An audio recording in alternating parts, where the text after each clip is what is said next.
décoloniser la province. Et je pense qu'on est dans une impasse justement parce que l'homme providentiel, l'espèce de décision parisienne, ça ne marche plus d'une part. Personne ne s'y attendait.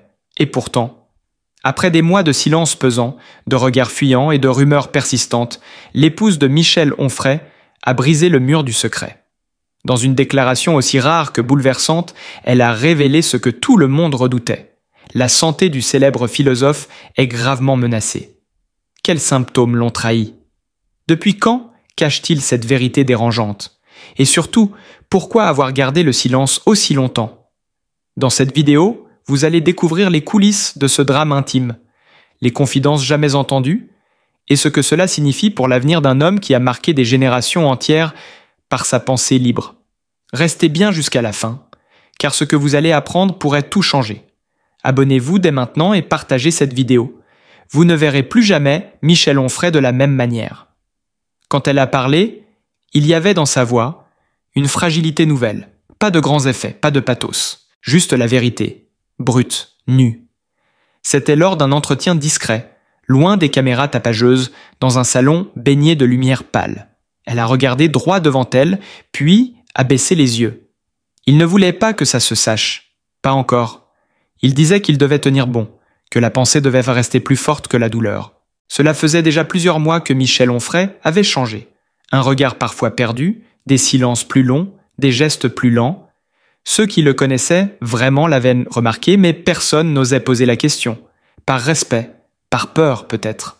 Et lui, comme toujours, gardait le contrôle. Jusqu'au jour où son corps l'a trahi. Ce n'était pas une chute spectaculaire.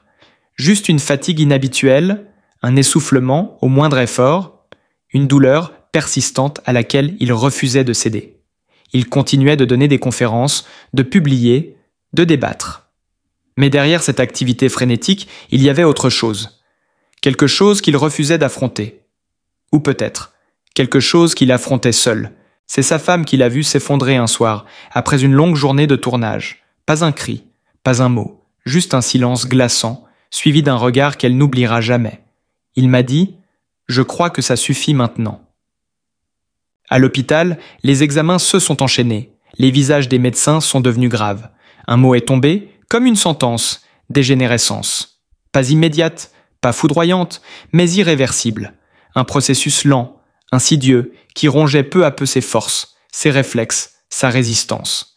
Un diagnostic qui bouleverse même les esprits les plus préparés. Michel Onfray, l'homme des idées, le philosophe combattant, se retrouvait face à une réalité implacable. Son corps disait stop. Et pour un homme qui a toujours vécu dans le mouvement, dans la confrontation intellectuelle, dans le combat des idées, cette immobilité imposée avait des allures de punition. Mais il n'a pas cédé. Pas tout de suite. Il a négocié avec la maladie, comme il a toujours négocié avec le monde, avec lucidité, avec une certaine forme de défi. Tant que je peux écrire, je vis, aurait-il dit à un proche. Il s'est mis à travailler encore plus tôt le matin, à dicter ses textes quand ses mains refusaient d'obéir, à enregistrer ses pensées comme s'il voulait les mettre à l'abri du temps. Ce que son épouse a révélé, ce n'est pas seulement un état de santé. C'est un combat intérieur, une lutte entre le silence et la vérité, entre la pudeur et l'abandon, entre la peur de paraître diminuée et le besoin de transmettre. Elle a raconté les nuits d'angoisse, les réveils en sursaut, les moments où il ne reconnaissait plus les objets familiers, ou confondait les dates, les lieux. Il a toujours pensé que la mort n'était qu'un passage. Mais vivre la lente déchéance, ça, c'est une autre forme d'épreuve, confie-t-elle. Ce qu'elle a vu, c'est un homme pris au piège de sa propre exigence. Un homme qui, même affaibli, refuse de se plaindre, qui sourit aux médecins, plaisante avec les infirmières, cache ses douleurs à ses amis, qui continue à réfléchir, à interroger, à douter. Il a écrit récemment un texte inédit qu'il n'a pas voulu publier. Un texte intime, presque une lettre. À qui s'adresse-t-elle ? À un enfant à naître ? À un élève imaginaire ? Ou à lui-même, dans une autre vie ? Les pages sont pleines d'une émotion contenue, d'un désir de laisser une trace. « Je ne suis pas immortel, mais je laisse mes mots pour ceux qui viendront après moi », y écrit-il. Sa femme garde ce manuscrit dans un tiroir. Elle hésite encore. Le moment viendra peut-être. Pour l'instant, elle veille. Elle l'accompagne dans cette traversée. Elle ne se montre pas souvent, ne parle jamais pour attirer l'attention. Mais ce jour-là, Elle a pris la parole parce que le silence devenait trop lourd. Je ne veux pas qu'on le voie comme un malade. Il est toujours cet homme libre, courageux et terriblement vivant, mais il fallait que je dise la vérité. Pour lui, pour nous, pour ceux qui l'aiment. Dans sa voix, il y avait de l'amour, du chagrin, mais surtout une immense dignité. Et dans l'ombre de cette révélation, c'est tout un pan du paysage intellectuel français qui s'est figé. Ceux qui l'admiraient, même de loin, ont compris que quelque chose était en train de se fermer. Pas une carrière, pas un livre, mais une époque. Il y a quelques semaines, il a encore participé à une émission, à distance, depuis son bureau. Sa voix était claire, son ton toujours aussi tranchant, mais entre les phrases, un léger souffle, une pause un peu plus longue, et dans ses yeux, une lumière différente, celle de quelqu'un qui sait que le temps lui est compté, mais qui refuse de le gâcher. Dans ses derniers écrits, on sent une urgence, une tension presque physique. Il ne veut plus débattre pour débattre, ni polémiquer pour provoquer. Il cherche la vérité nue, l'essentiel, le cœur des choses, comme s'il voulait, dans les derniers chapitres de sa vie, dire ce qu'il n'a jamais osé formuler, ou ce qu'il pensait trop tôt pour le dire. Et maintenant, que va-t-il se passer? Sa femme ne donne pas de détails. Elle protège, elle encadre, elle choisit ses mots. Mais elle laisse entendre que le temps des apparitions publiques touche à sa fin, que le philosophe entre dans une autre phase, plus retirée, plus intime, qu'il se prépare puis sort peut-être à transmettre autrement. Il ne s'agit pas d'un adieu, pas encore, mais d'une métamorphose, d'un repli sans renoncement, d'une dernière saison qui n'a rien de tragique, mais tout d'humain. Ceux qui l'ont côtoyé ces dernières semaines parlent d'un homme apaisé, parfois rieur, toujours curieux. Il lit encore, beaucoup. Il dicte des lettres, il médite, il marche quand il le peut. Il regarde la mer longuement. Il a confié un jour à un ami: le plus grand luxe de la vie, ce n'est pas l'argent, ni la reconnaissance. C'est le silence, le vrai, celui qui vous reconnecte à vous-même. Et c'est peut-être là que réside son ultime sagesse, dans cette capacité à accepter, sans se résigner, à aimer sans attendre, à partir peut-être sans bruit. Michel Onfray n'a jamais voulu être une icône. Il voulait être un homme libre. Et aujourd'hui, dans la plus grande fragilité, il le reste, intensément. Depuis cette révélation faite par sa femme, un voile s'est levé. Mais derrière ce voile, ce n'est pas le visage d'un homme vaincu que l'on découvre. C'est celui d'un homme qui lutte autrement. Moins avec les armes du verbe et de la provocation, mais avec une forme nouvelle de présence, silencieuse, intense, radicale. Ceux qui ont eu la chance de le croiser récemment parlent d'une aura différente, pas de résignation, mais une gravité douce, une sorte de réconciliation avec ce qu'il a toujours fui, le ralentissement, le lâcher-prise, la tendresse. Car oui, ce mot, qui semblait presque incongru dans l'univers d'un penseur souvent perçu comme rude ou tranchant, revient désormais dans les confidences de ses proches. La tendresse. Pour ses amis, pour la nature, pour ses livres, pour le temps qu'il lui reste. Il l'exprime à sa manière, dans un regard prolongé vers un arbre qui ondule, dans une phrase chuchotée à une chatte qui vient se blottir contre lui, dans la main qu'il tend à sa compagne, sans dire un mot. Sa maison, qu'il a longtemps tenue comme un lieu de pensée et de production intellectuelle, s'est transformée. Ce n'est plus un champ de bataille d'idées, c'est un refuge. Les murs sont silencieux, mais imprégnés de phrases griffonnées à la hâte, de manuscrits inachevés, de carnets posés à même le sol. Il y a des photos qu'on n'avait jamais vues, de ses parents, de ses balades en bord de mer, de visages oubliés qu'il a toujours gardés près de lui. Des fragments d'histoire, des points d'ancrage. Son quotidien est simple, presque monastique. Le matin, il s'éveille, tôt. Il écoute les oiseaux. Il lit, souvent des textes anciens, des lettres de philosophes morts depuis longtemps, comme si ces voix-là lui parlaient plus fort que celles du présent. Puis, il écrit un peu. Des phrases courtes, denses, parfois douloureuses. Il mange peu. Il parle peu. Mais quand il le fait, c'est toujours avec une précision désarmante. Il a cette manière de dire en 10 mots ce que d'autres développent en 10 pages, confie un ami fidèle.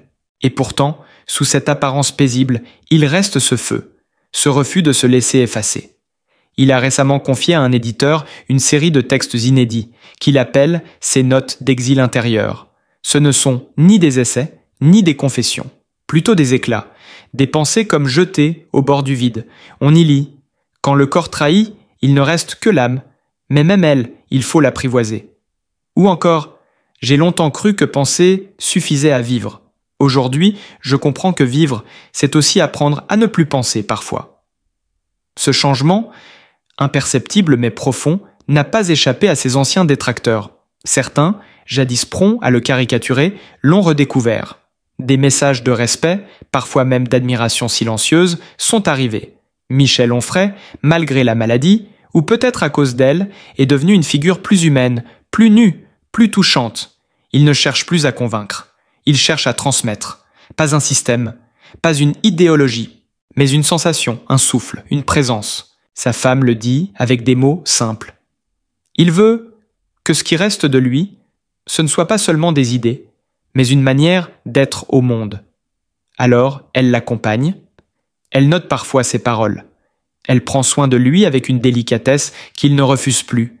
Avant, il rejetait tout ce qui ressemblait de près ou de loin à la compassion. Aujourd'hui, il accepte, sans honte. Il sait que cela fait partie du pacte invisible de l'amour.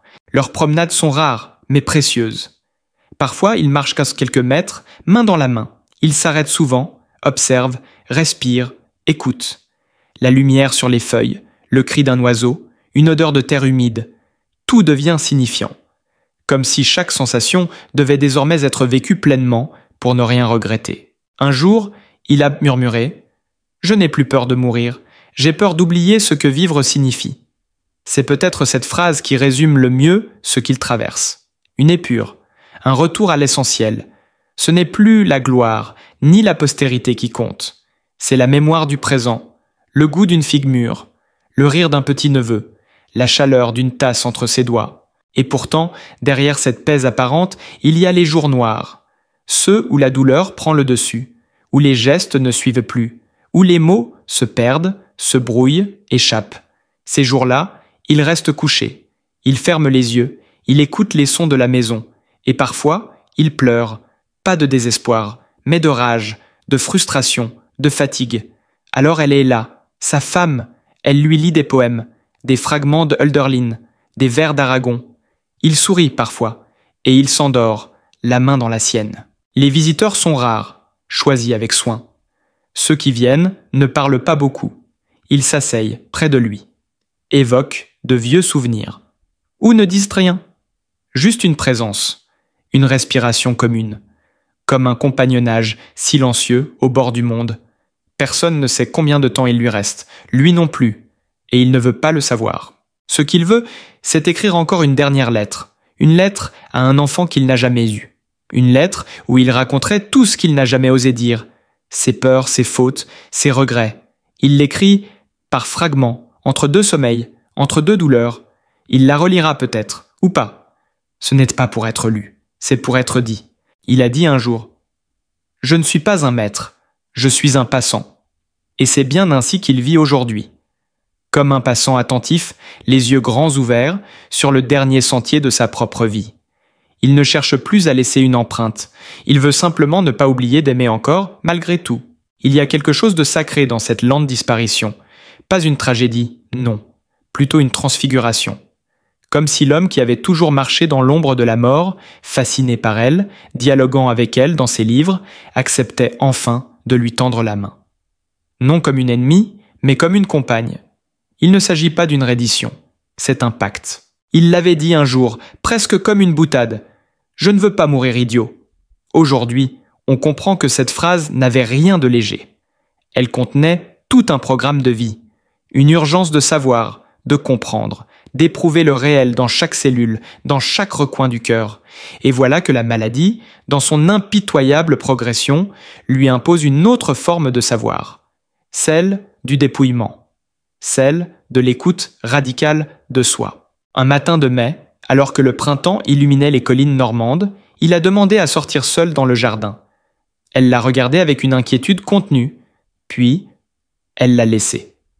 Il a marché lentement, presque en silence, jusqu'au vieux pommier au fond du terrain. Il est resté là, debout, les yeux fermés, les bras ballants, longtemps.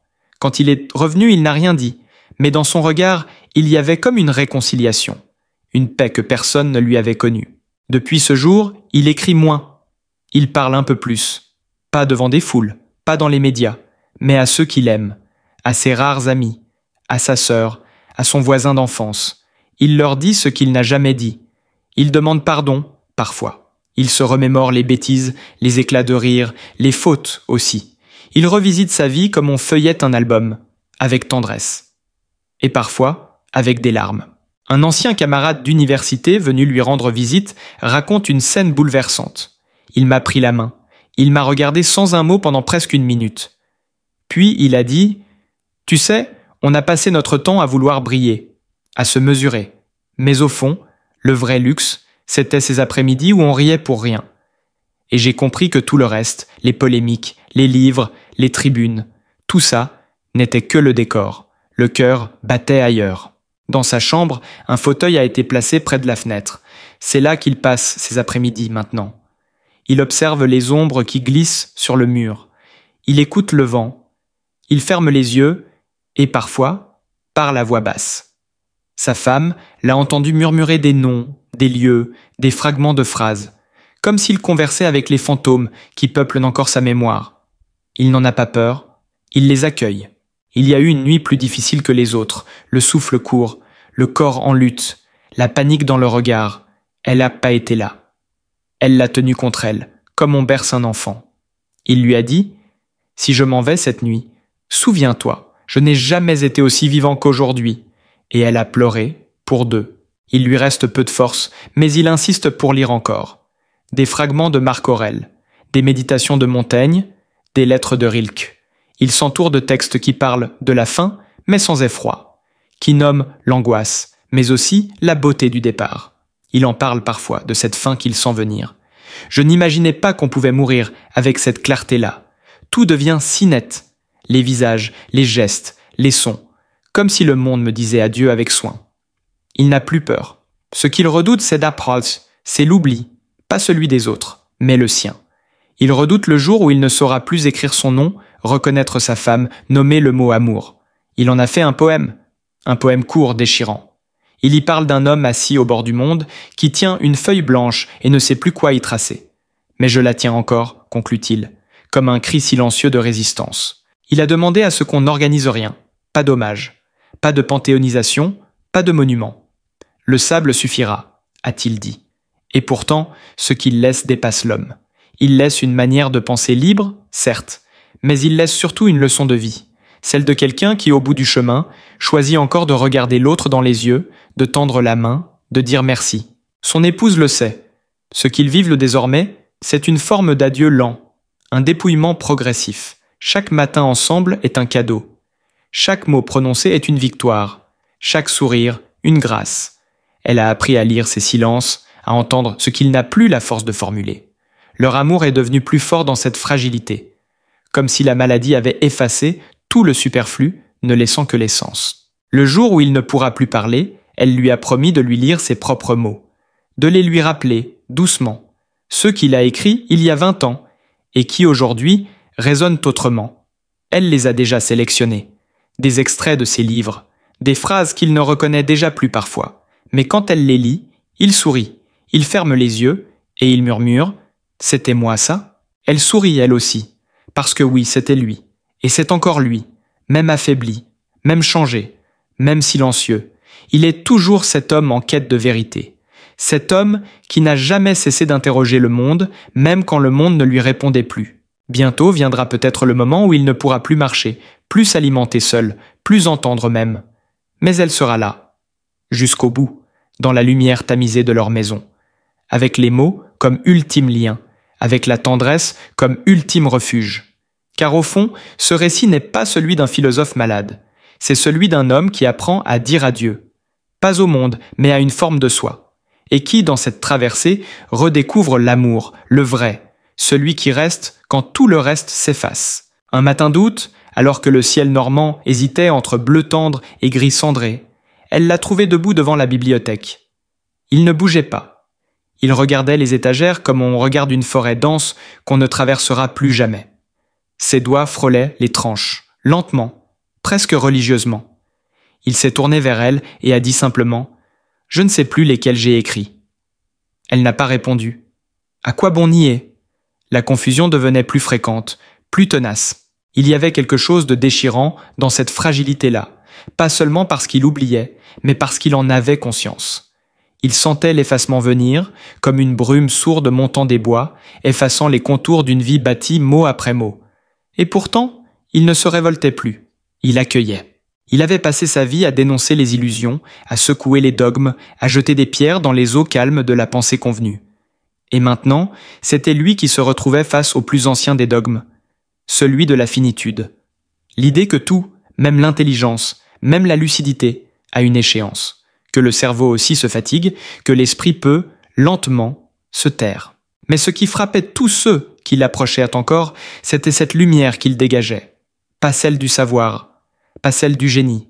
Une autre, plus douce, plus humaine, comme si, à force d'effondrement, il avait touché quelque chose de plus vaste que lui, un apaisement que la philosophie seule ne pouvait offrir, quelque chose qui relevait du mystère. Il ne parlait plus beaucoup, mais quand il le faisait, c'était pour dire l'essentiel. Un jour, il a pris la main d'un jeune ami, venu lui lire quelques pages de Proust.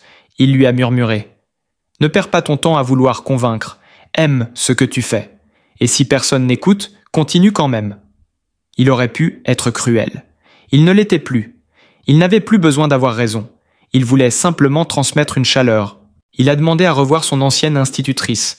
Elle avait 90 ans, mais elle est venue, portée par la nouvelle. Ils se sont regardés longtemps sans parler. Puis, elle lui a glissé. « Tu étais déjà un petit rebelle, mais tu écrivais si bien. » Il a souri. Elle lui a caressé la joue, comme on le ferait à un enfant. Et dans ce geste-là, tout un cycle s'est refermé. À l'automne, il ne sortait presque plus. Il restait dans son fauteuil, une couverture sur les genoux, ses mains jointes comme dans une prière. Il écoutait les sons de la maison, le grincement du bois, le souffle du vent, le pas de sa femme dans la pièce d'à côté.